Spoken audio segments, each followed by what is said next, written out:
Greetings everyone, and welcome to episode 12 of the Virtual Office Hours. This is our fall 2016 edition. We have been working our way through over the last 12 episodes some documents from my American Revolution class that I'm teaching this fall at Messiah College. We have Abby Blakeney, our producer, behind the camera as usual. Very appropriate for this series. The Founding Fathers, Pez dispensers, are here with us, sort of presiding over our conversation today. And as you know, we've been looking at different documents and working our way through different documents from the Revolutionary era. And recently we began to look at the way in which the American Revolution influenced African Americans, slaves and free blacks especially. And we asked this kind of larger question, right, of just how revolutionary was the revolution? Did the revolution have a profound impact on the lives of ordinary people, in this case African Americans? And one of the fascinating documents that's included in our reader, Major Problems in the American Revolution, edited by Dick Brown and Ben Karp, was this document from a freed slave, actually he's a freed indentured servant in New England, named Lemuel Haines. Lemuel Haines was again, an indentured servant. He had been set free just before the American Revolution.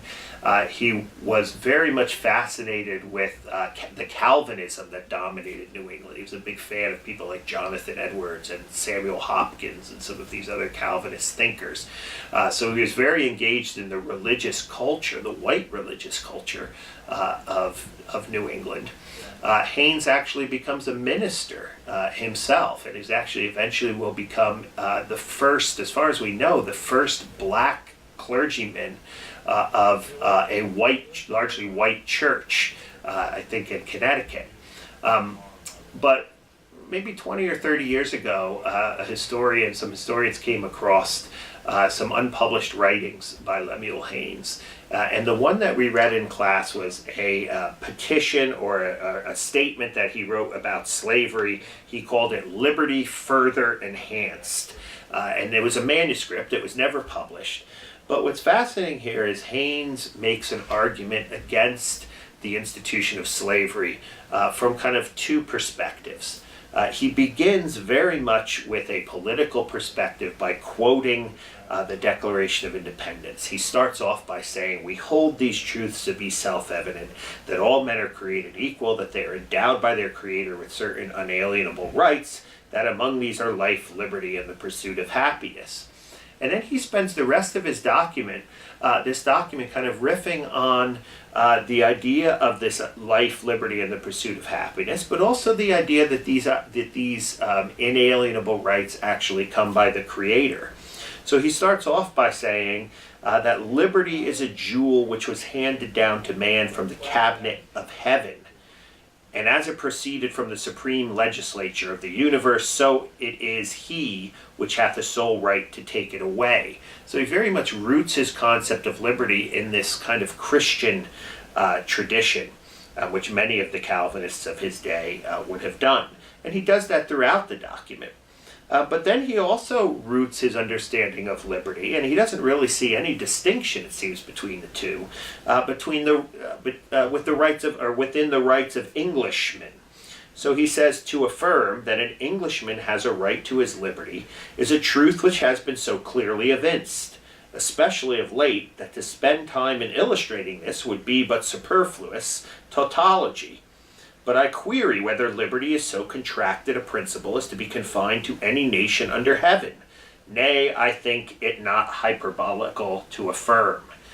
Later on he says, "Therefore we may reasonably conclude that liberty and equality as precious to a black man as it is to a white one, and bondage equality as intolerable to the one as it is to the other."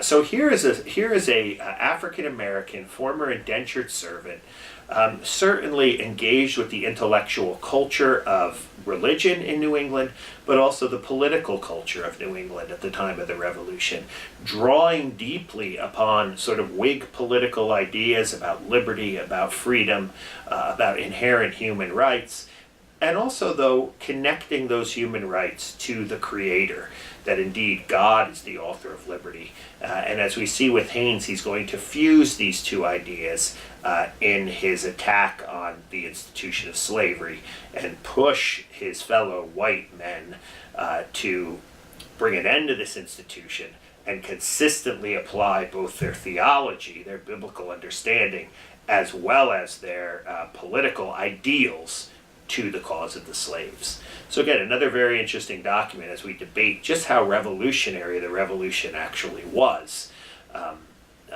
in the wake of 1776. So thanks for watching, and we will see you, well, we may not see you next time. We'll actually see you next year as we start a series, I should say, our spring 2017 series. And we're still working on what that series is going to be all about, but we will definitely see you then.